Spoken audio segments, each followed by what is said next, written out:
Facebook పరిచయాలతో మహిళల వేధింపులు. SI Srikanth arrest.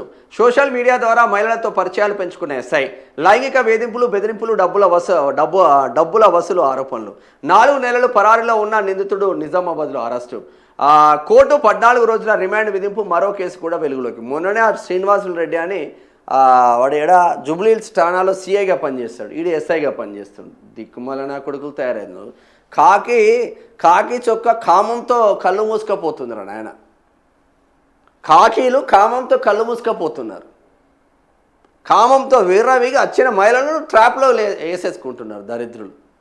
ఈ దరిద్రులు చేయబట్టి డిపార్ట్మెంట్ పరుగు పోతుంది మొత్తం.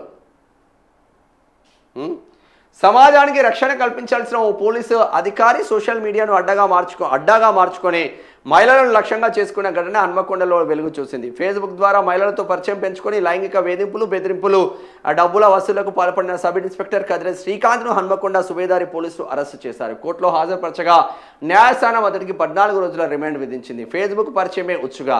రాజన్న సిరిసిల్ల జిల్లా కోనరావుపేట మండలానికి చెందిన కదిరే శ్రీకాంత్ 2014 బ్యాచ్కి చెందిన సబ్ ఇన్స్పెక్టర్. వివాహితుడైన అతడు సోషల్ మీడియా ద్వారా మహిళలకు ఫ్రెండ్ రిక్వెస్టులు పంపి పరిచయాలు పెంచుకునేవాడని పోలీసులు తెలిపారు. 2025లో ఫేస్బుక్ ద్వారా ఓ మహిళ పరిచయం ఏర్పరచుకొని ఆమె వ్యక్తిగత పరిస్థితులను ఆసరాగా చేసుకుని లైంగిక వేధింపులకు పాల్పడినట్లు దర్యాప్తులో తేలింది. ఫోటోలు, వీడియో కాల్స్తో బెదిరింపులు. బాధితురాలు వ్యక్తిగత ఫోటోలు, వీడియో కాల్స్ను అడ్డంగా పెట్టుకొని డబ్బులు డిమాండ్ చేయడం, ఇచ్చిన డబ్బులు తిరిగి అడిగితే చంపేస్తానంటూ బెదిరించినట్లు పోలీసులు వెల్లడించారు. దీంతో బాధితురాలు సుబేదారి పోలీసులను ఆశ్రయించగా కేసు నమోదు చేసి దర్యాప్తు చేసిండు. సుబేదారి పోలీసులు రంజిత్ కుమార్ ఉంటాడు, సిఐ, మంచి మనిషి. 4 నెలలు పరారీలో. కేసు నమోదైన తర్వాత అరెస్టు భయంతో శ్రీకాంత్ పరారయ్యాడు. గోవా, హైదరాబాద్, నిజామాబాద్ ప్రాంతాల్లో సంచరిస్తూ 4 నెలల పాటు పోలీసులకు చిక్కకుండా తప్పించుకున్నాడు.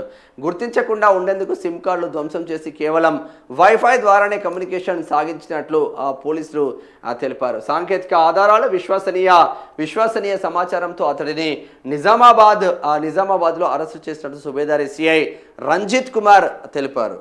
గ్రేట్, మంచి ఆఫీసర్ రంజిత్ కుమార్. మరో కేసు కూడా వెలుగులోకి.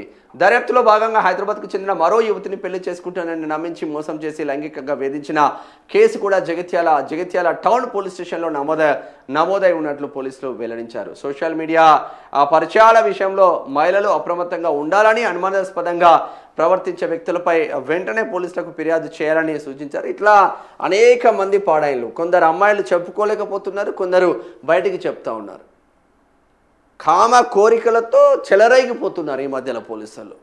వానికి కాకి యూనిఫామ్ ఉంది, నేను ఎస్ఐ, నేను సిఐ అని విర్రవీగుతున్నారు ఒక్కొక్క నా కొడుకు. సస్పెండ్ చేయడం కాదబ్బా, ఉద్యోగం నుంచే పర్మనెంట్గా డిస్మిస్ చేయాలి, పర్మనెంట్గా. అప్పుడు ఈ గాడిద కొడుకులకు బుద్ధి వస్తుంది, అప్పటి వరకు బుద్ధి రాదు.